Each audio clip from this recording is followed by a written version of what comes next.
Welcome back to our series with the Arizona Burn Foundation called Continuing the Mission, where each and every episode we tell you what's going on at the Arizona Burn Foundation and what you can do to get involved and to help. And joining us today, we have the CEO of the Arizona Burn Foundation, Rex Albright, joining us. Rex, how you doing? I'm great, sir. How about yourself?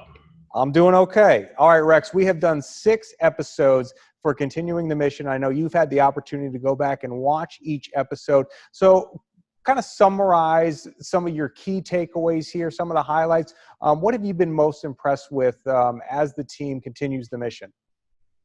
Well, what I was most impressed with was our staff getting into our community on virtual programming. We had to switch quickly to an all hands-on programming model to a all virtual programming model, including Camp Courage, which is our week-long 100 children coming together in Prescott to learn about how to become a survivor into a thriver and not just another burn victim. So that programming going online showed me that we can be very versatile, that we can be very programmatic through our online opportunities. It taught us how to work with kids in smaller groups that allowed us to get more depth with them and to learn a little bit more about what their needs are, including getting some new programming out of that, which would be monthly arts and music and equine therapy specifically that came out of that opportunities. Also learning about the needs of our parents and our caretakers of our young burn survivors. Maybe they have some needs that we haven't been really understanding or addressing in the way we were doing it.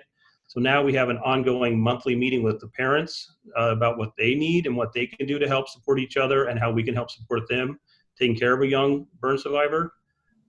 Plus from there, we got into the young adults where we have these younger folks who are 18 to 25, learning how to interact with them a little bit more in depth because it's all online, so there's less distractions, so they're at home, so they're available to us now to communicate with.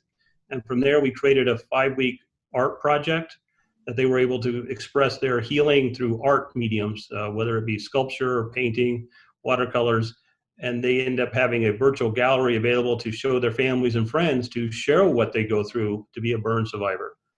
We were able then to turn some of our attention to our Milo and Moxie program, which went all online. So we had to go, how do we get the teachers more engaged, give them more resources? So we created lesson plans that allowed them to teach Milo and Moxie's story for burn prevention, fire safety, and using STEM education background, so that way it can fit the models for the school teachers, and have the kids have some interactive fun games with it. So it made it a little bit easier for them to see. And we kept the mission going that way. We were able to express our interest to go to Tucson with the Tucson Banner University Medical Center and got some of our programming in place down there. We did a lot of training beforehand, before COVID, and through a virtual. So we've been able to move that forward as we go into 2021. And so that's where we're at today.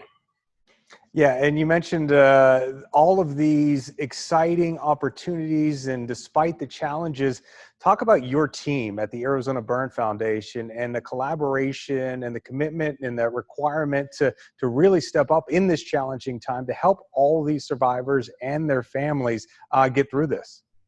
Yeah, so one of the things that we're very proud of is our team here is very hands-on. We are interacting with all these survivors on a regular basis, day in and day out. And we do that with personal contacts and being involved with their lives as they go forward in their healing.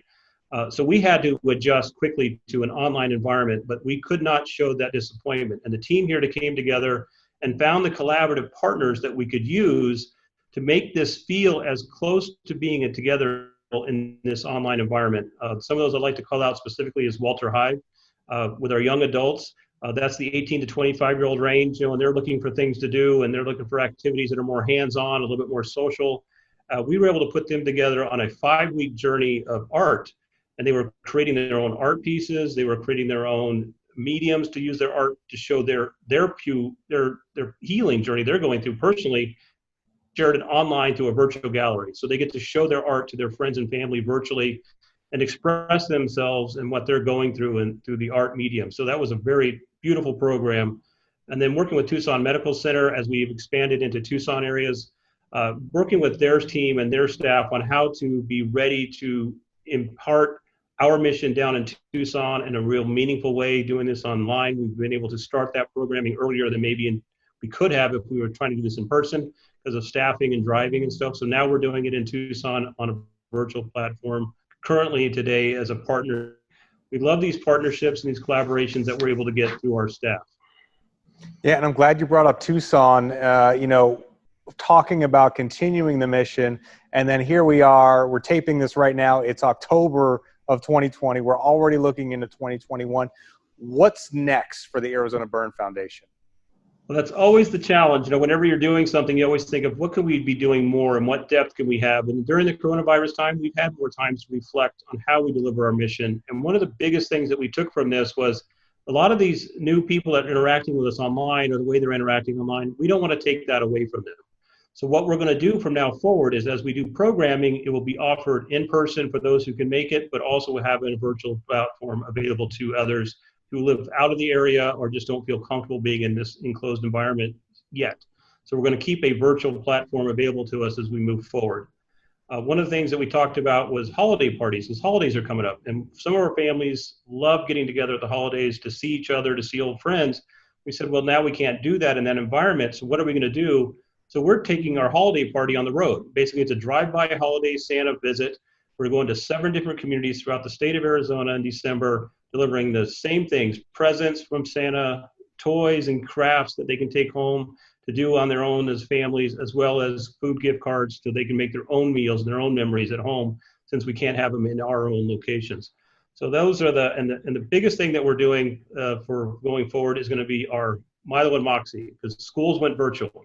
When schools went virtual, our ability to be in the classrooms with the kids teaching Milo and Moxie prevention, fire safety, and burn prevention, we've created a lesson plan that allows the teachers during their online virtual training to be able to teach Milo Moxie to STEM standards.